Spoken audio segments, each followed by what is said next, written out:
Bienvenidos hoy un día más a Serial Killers. Todos hemos disfrutado de algún capítulo de CSI o de cualquier serie policíaca y tenemos curiosidad sobre el trabajo de los agentes de la policía científica. En el programa de hoy, con la colaboración de nuestros invitados, nos adentramos en el mundo de la policía científica y en las zonas más oscuras de la mente humana, rompiendo los grandes mitos de nuestras series policiales favoritas. ¿Qué ocurrió? Esa es la pregunta a la que intenta responder la policía ante cada delito. La inspección ocular, las bases de datos de huellas y de ADN, la presencia de insectos en la escena del crimen.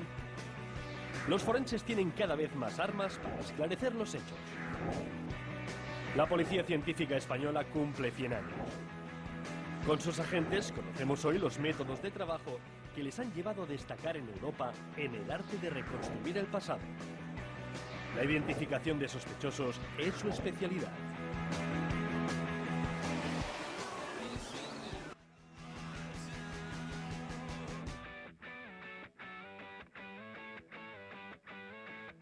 Muy buenos días. Estamos aquí una mañana más para hablar de los temas que más nos interesan. En el programa de hoy, Serial Killers, nos adentramos dentro del mundo de la policía científica. Para tratar este tema contamos con la colaboración de nuestros invitados. Un agente de la Policía Científica de la Guardia Civil. Bienvenido a nuestro programa de hoy, agente. Buenos días. Y con nuestro colaborador habitual, Alfredo Hernández. Hola, buenos días. Buenos días, Alfredo. ¿Qué vídeos curiosos nos traes hoy? Buenos días. Hoy centraremos nuestra sección en la serie policíaca CSI y comentaremos los mitos de la serie y sus fallos con nuestro agente. Bueno, pues comenzamos. Damos paso al vídeo de presentación.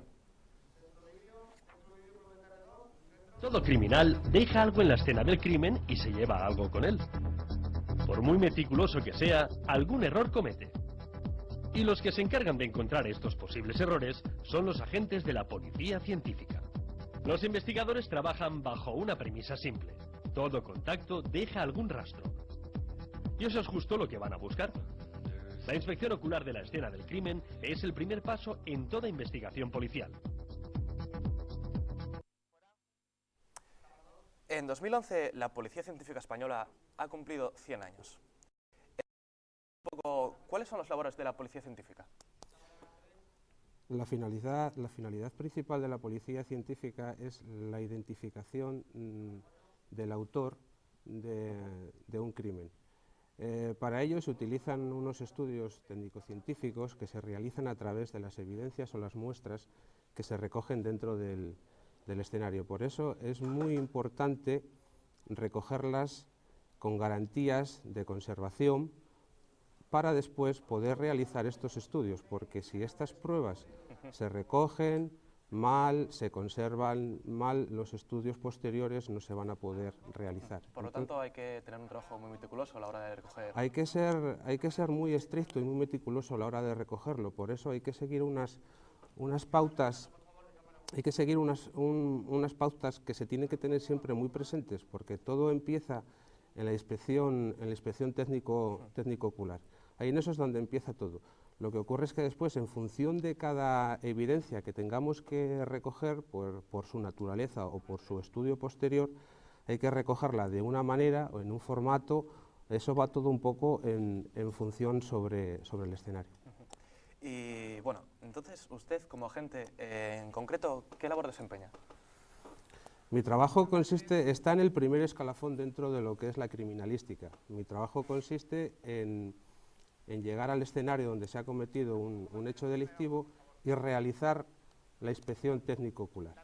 En ella se basa en reflejar sobre el papel, para nuestros jueces, todo lo que allí nosotros vemos y todo lo que podemos demostrar. Entonces hay unos parámetros a seguir, en función de cada agente utiliza unos, utiliza otros, pero bueno, la finalidad siempre es la misma. Pues bueno, cualquier fallo, como has dicho, en la escena del crimen contamina las pruebas. Según esto, ¿cuál es el procedimiento a seguir en la escena del crimen? El procedimiento a seguir en un escenario, como puede ser, como comentas, el de un crimen, que puede ser digamos, por trascendencia pública, lo más importante que puede suceder en la sociedad, pues lo primero que tienen nuestras patrullas, en este caso de la Guardia Civil, es el acordonamiento de la zona, hasta que en este caso la policía científica llega al lugar. Una vez que se llega allí, el agente lo que tiene que realizar es una inspección visual, hacerse una composición del lugar a lo que se enfrenta y cómo hay que realizarlo.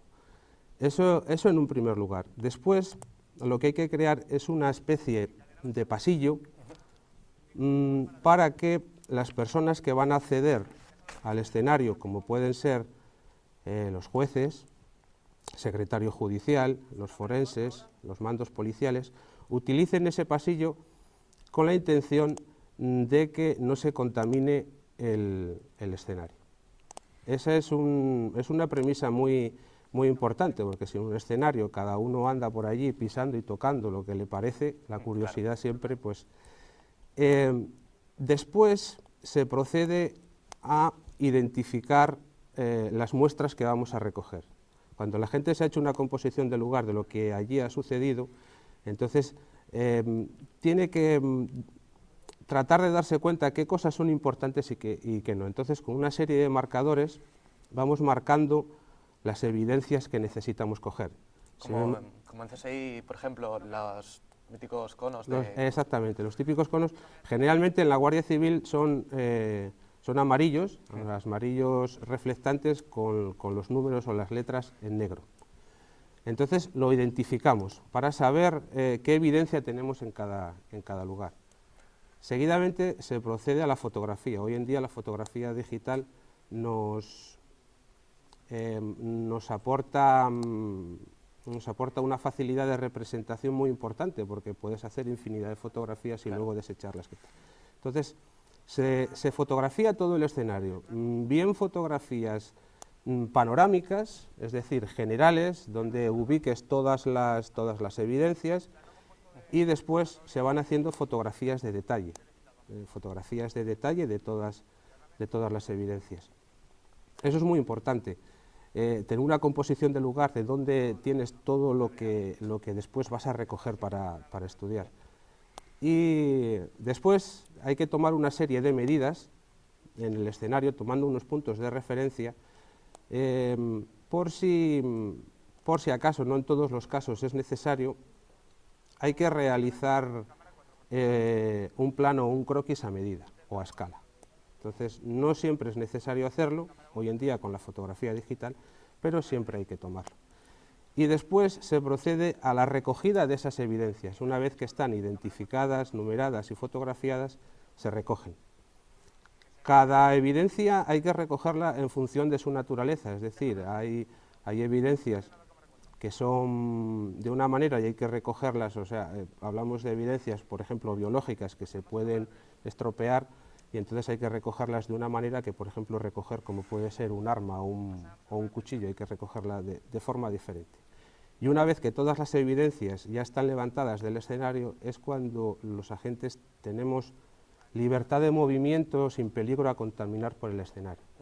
Entonces el agente del escenario se lleva una imagen visual que, por muchas notas que tomes, por muchas fotografías, siempre te llevas una composición del lugar que después es la que vas a reflejar sobre el papel. Entonces hay que tomar, todo tipo de representaciones de lo que ha pasado, de lo que ha sucedido, para poder llevárselo fuera de lo que es la escena del crimen. Sí, exacto. Como te comentaba, aparte de las pruebas que pueda recoger y de las fotografías, el agente con la experiencia se tiene que hacer una composición del lugar, que lo que nosotros llamamos interpretación de las pruebas. Es una parte de nuestros informes periciales, es decir, la interpretación de por qué esto está aquí, por qué esto está aquí, o por qué una mancha de sangre está, en vez de en el suelo, está pues en cualquier otro lugar. Y de cierta manera reconstruir lo que ha pasado, ¿no? Los hechos. Se trata de eso, pero siempre basándote en unos hechos que lo puedas demostrar, el día del juicio oral lo puedas demostrar, tengas un porqué. Un porqué, claro, o como has dicho antes, que hay que crear un pasillo para que entren los jueces, secretario policial. ¿Eso para qué es? Explícanos, ¿para qué se hace ese pasillo? ¿Para que lo puedan ir a ver o cómo? No, sí se puede, hombre. Lógicamente, sobre todo cuando hablamos de un caso extremo como puede ser un crimen. Lógicamente el secretario judicial o el juez va a verlo. En Asturias, por suerte, los crímenes son muy escasos y los jueces y los secretarios judiciales se presentan en el escenario para levantar un acta judicial y lógicamente el forense, y muchas veces los forenses en estos casos van dos en vez de uno para ayudarse, y luego estamos los investigadores y generalmente también nuestros mandos policiales. Entonces, lo que te digo, hay que crear un pasillo donde el agente crea que no hay nada que contaminar, nada que recoger, nada que nos sirva para la investigación. Entonces se delimita un pasillo y después, pues bueno, pues utilizando una serie de calzas para no dejar marcas de zapatos, guantes para no dejar huellas y tal, pues entonces se crea un pasillo en el lugar menos importante para la investigación para que sea utilizado por estas personas para acceder al escenario. Crear una zona de libertad de movimientos para que se puedan mover todos. Exacto. Los... entiendo. Y a la hora de la recogida de esas pruebas, ¿a dónde se llevan? O sea, ¿a un laboratorio? ¿Qué sentido es? Sí. Las pruebas, nosotros, el 100% de las pruebas las remitimos a nuestro Servicio Central de Criminalística que está ubicado en Madrid. Tenemos algunos no centralizados, pero bueno, no son muy importantes, como hay algunos en León o en Coruña, pero nosotros generalmente se centraliza todo en Madrid. Ahí está biología, está balística, está química, está acústica, está imagen, están todos los departamentos. Entonces, esas pruebas, lo que te comentaba, desde que las recoges, cómo las conservas, cómo las envías, cada una necesita tener su tratamiento adecuado, porque, por ejemplo, si recogemos en una alfombra que está manchada de sangre, recogemos unos hisopos con sangre, o bien recortamos el trozo de la alfombra, y esa prueba biológica la conservamos y la remitimos en una bolsa de plástico, cuando llegue a biología allí en Madrid va a estar putrefacta. Entonces, hay ciertos formatos para recoger muestras, ciertos formatos para remitirlas, y bueno, las premisas son muy claras. Muestras biológicas, saliva, sudor, sangre, semen, no puede ir en plástico, porque no transpira y empodrece. Tiene que ir siempre en papel o cartón, formato papel, bolsa de papel, hisopo en caja de cartón, siempre. Y después el resto de evidencias, como puede ser una pistola, un cuchillo, una zapatilla, una herramienta de hacer palanca a una puerta, eso pues todo en plástico o en papel, cualquiera de las dos maneras. Y todas estas pruebas, ya sean biológicas o sean utensilios, ¿todas se envían a Madrid o a estos centros que hay en León o Coruña, como has dicho antes, o se quedan aquí en Asturias? Si el crimen pasara a Asturias. No, irían todas a Madrid. A Coruña o León hay ciertos departamentos. Hay un departamento de balística. Lo que ocurre es que, digamos que no es tan importante o extenso. No nos pueden dar todos... Unas respuestas tan exactas. Sí, como exacto. Se pueden dar no nos pueden dar un informe tan amplio muchas veces sobre lo que pedimos como Madrid. Entonces, generalmente, como las pruebas van a varios departamentos, nosotros las mandamos casi todas a Madrid, porque no es lógico, del mismo caso, mandar unas pruebas de biología a Madrid, unas pruebas de química a Madrid y un arma balística a León, porque Madrid le va a dar una preferencia en su cola de trabajo, León le va a dar otra cola de trabajo, entonces igual en el tiempo... Se desubican. Claro, entonces generalmente se manda todo ahí. Por ejemplo, en un caso puntual que tengamos, no sé, por ponerte un ejemplo, que aparece una granada o un proyectil de la guerra, que suelen aparecer en muchos sitios, entonces, bueno, es un caso aislado, solamente es un informe pericial, es una muestra, pues entonces se manda a León. Las cosas menos importantes a León porque tienen menos capacidad de trabajo. Entiendo. ¿Y el proceso de mandarlo a Madrid y de la vuelta de esas pruebas analizadas, ese periodo de duración es largo o es breve?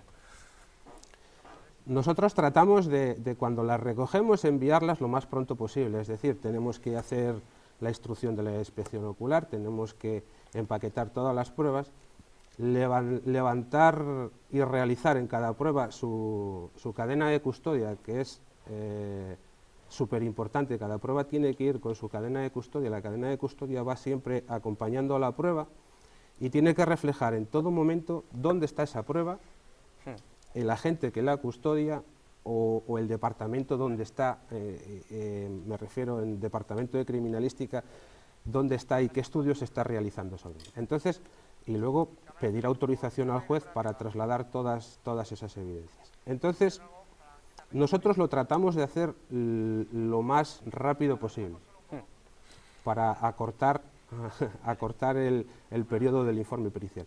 ¿Qué ocurre? Que, claro, nuestros servicios centrales están, como los de otros cuerpos policiales, están saturados. Entonces, hay una cola de trabajo y una prioridad. Si hay causa con reo, con preso, o es una causa de un homicidio, de un asesinato, se le da, lógicamente, más una prioridad. Pero aquí en Guardia Civil, mandar una prueba por un delito de robo que no supere, por ejemplo, los 3.000 euros, puede prescribir el delito 5 años sin que haya informe pericial. Entonces hay casos en los que esas pruebas no llegan a no significar nada para el caso, casos supongo que leves, no supongo que es un crimen. Sí. La prioridad la establecen ellos en función del trabajo que les llega, exactamente, y de los delitos que se cometen. Lógicamente, los homicidios o los asesinatos tienen la máxima prioridad, pero eso no quiere decir que no pasen 2 o 3 meses, incluso con la máxima prioridad. Pero ¿qué ocurre? Hay muchas otras pruebas, como puede ser, y es muy frecuente el encontrarlo, robo en un bar para forzar las máquinas tracaperras que beben una cerveza o beben un refresco. Entonces, ¿qué ocurre? En el peto de esa botella hay células epiteliales que se pueden recoger y se puede sacar ADN. ¿Qué ocurre? Un robo en el que, por poner un ejemplo, 2.000, 3.000 euros entre daños y tal, esa prueba hoy en día muere en Madrid porque pasan los 5 años y no hay un informe pericial. Bueno, pues vamos a continuar con otro vídeo explicativo sobre casos como estos. Por favor. En la escena del crimen, el cómo es tan importante como el qué. No solo hay que encontrar posibles evidencias, sino procesarlas correctamente para que puedan usarse como pruebas en un juicio.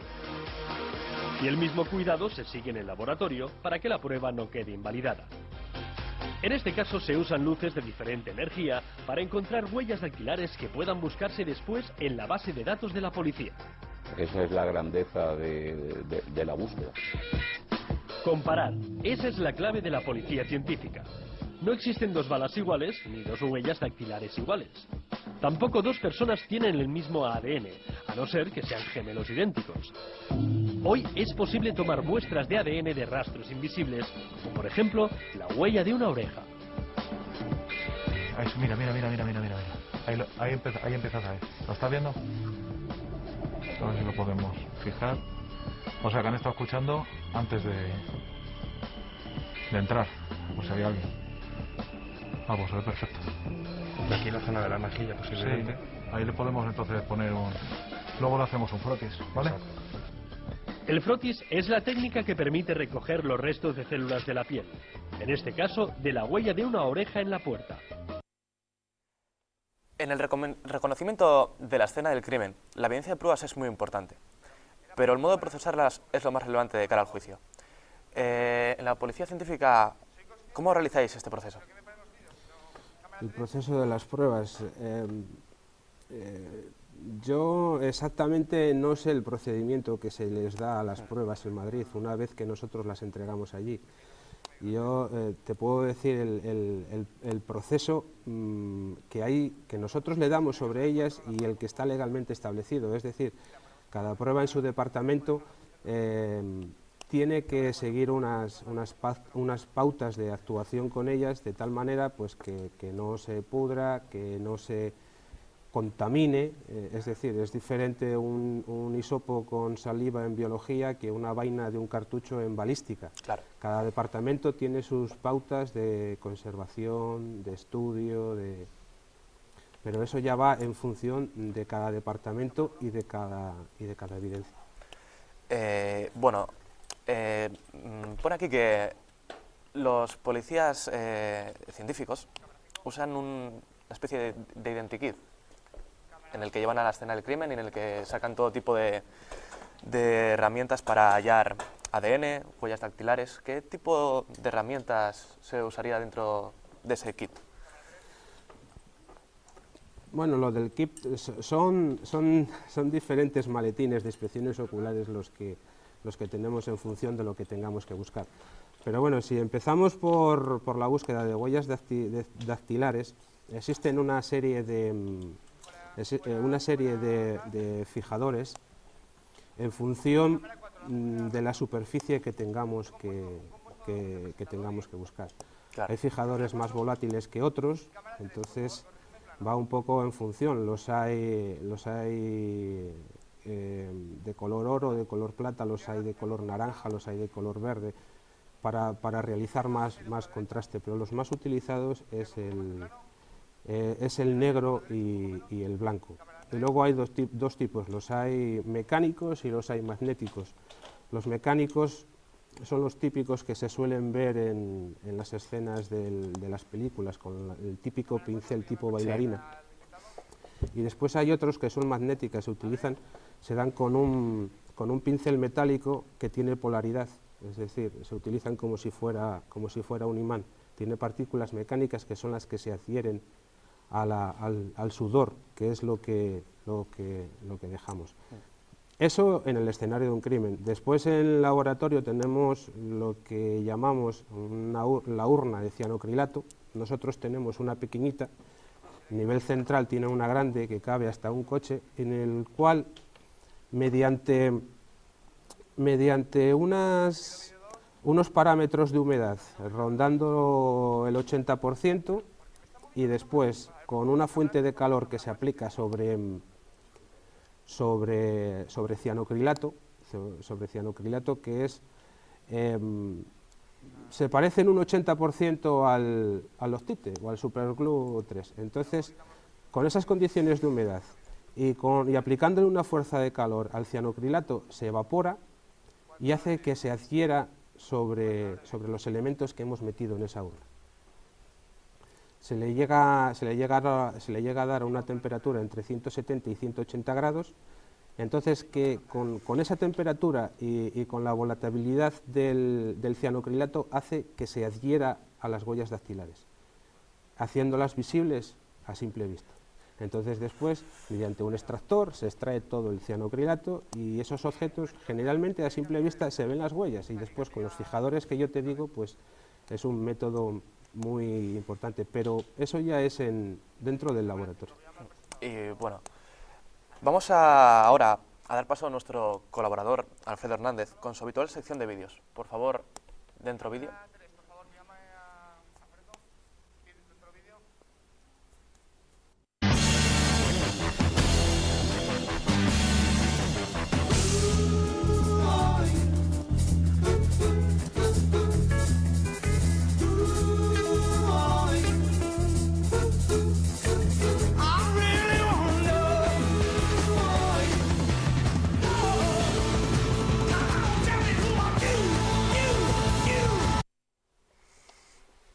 Pues buenos días de nuevo.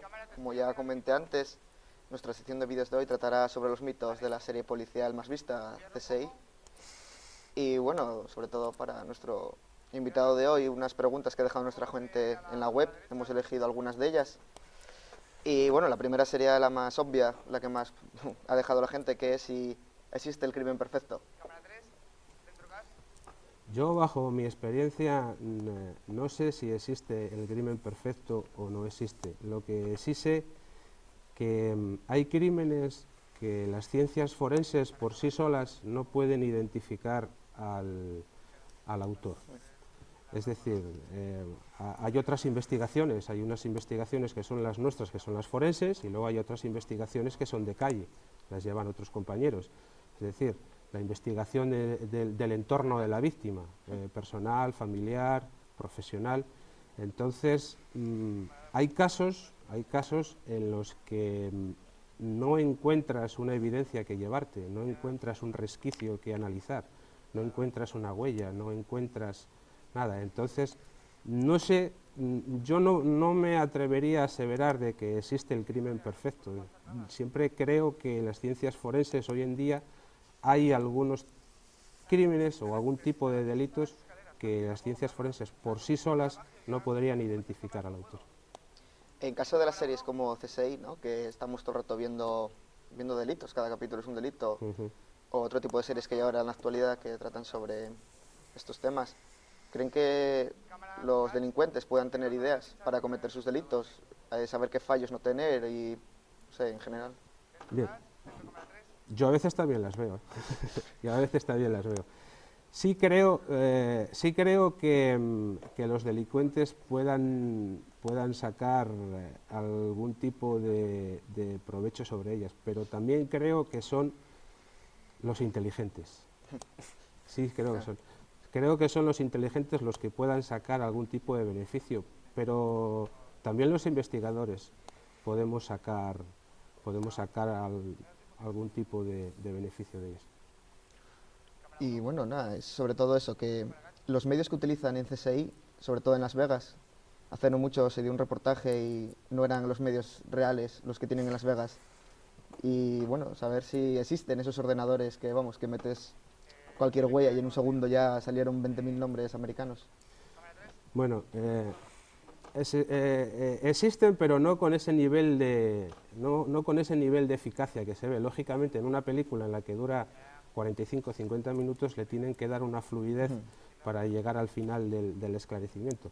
Sí existen programas informáticos, sí existen las famosas luces forenses que tanto se ven, sí existen los reveladores, sí que existe todo, pero por poner un ejemplo, que es lo que más se suele ver en la película, ese fragmento de huella dactilar pequeñito que lo mete en un ordenador y hacen un barrido y en unos segundos te identifica a su autor, eso aquí se puede llegar a ello, pero necesita un proceso muy largo. Y la máquina, la que existe ahora en Guardia Civil o en la policía, que es la misma, no te da ese posible candidato. Te da unos posibles candidatos como 20 o 30 y tú tienes que elegir quién es. Bueno, pues, perdona que te corte, pero vamos a ver un vídeo de CSI para ver algunos errores.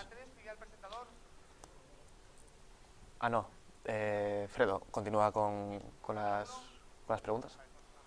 Nada, si podíamos ver el vídeo este. ¿El vídeo va por 1 o 2?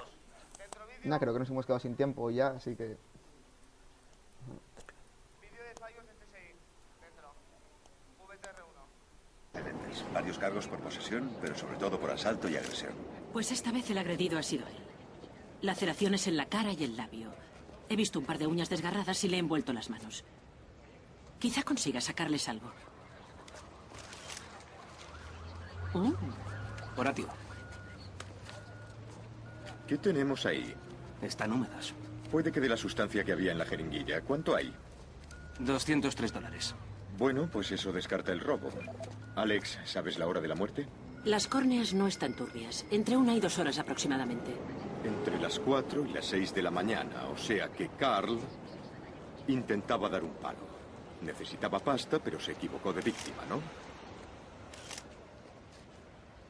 Eric. ¿Qué pasa, H? Es un lápiz, ¿verdad? Sí, señor. Aquí Bernstein. Sí. Está muy mordido. Y se distinguen marcas de dientes. Bien, vamos a buscar restos de saliva y epiteliales. Enseguida. pues nada, visto este vídeo vemos los errores que puede tener la serie, ¿no?, a día de hoy, y los problemas que tiene CSI, que a veces no nos da la verdad sobre lo que pasa. Y nada, pues hasta aquí ya el programa de hoy. Bueno, pues hasta aquí el programa de hoy. Muchas gracias a nuestro invitado por su colaboración. Fredo.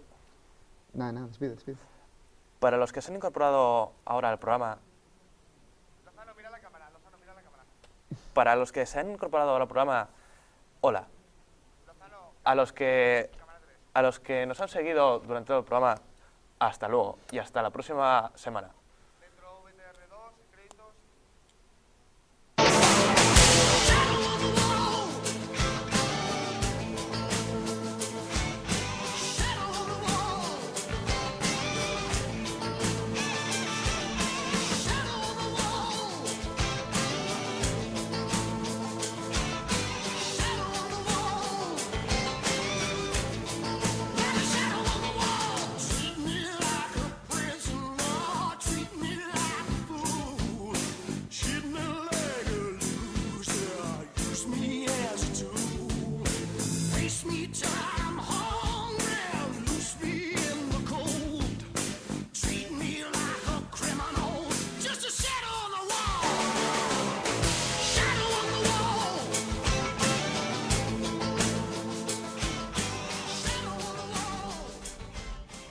Uno del censo intentó hacerme una encuesta.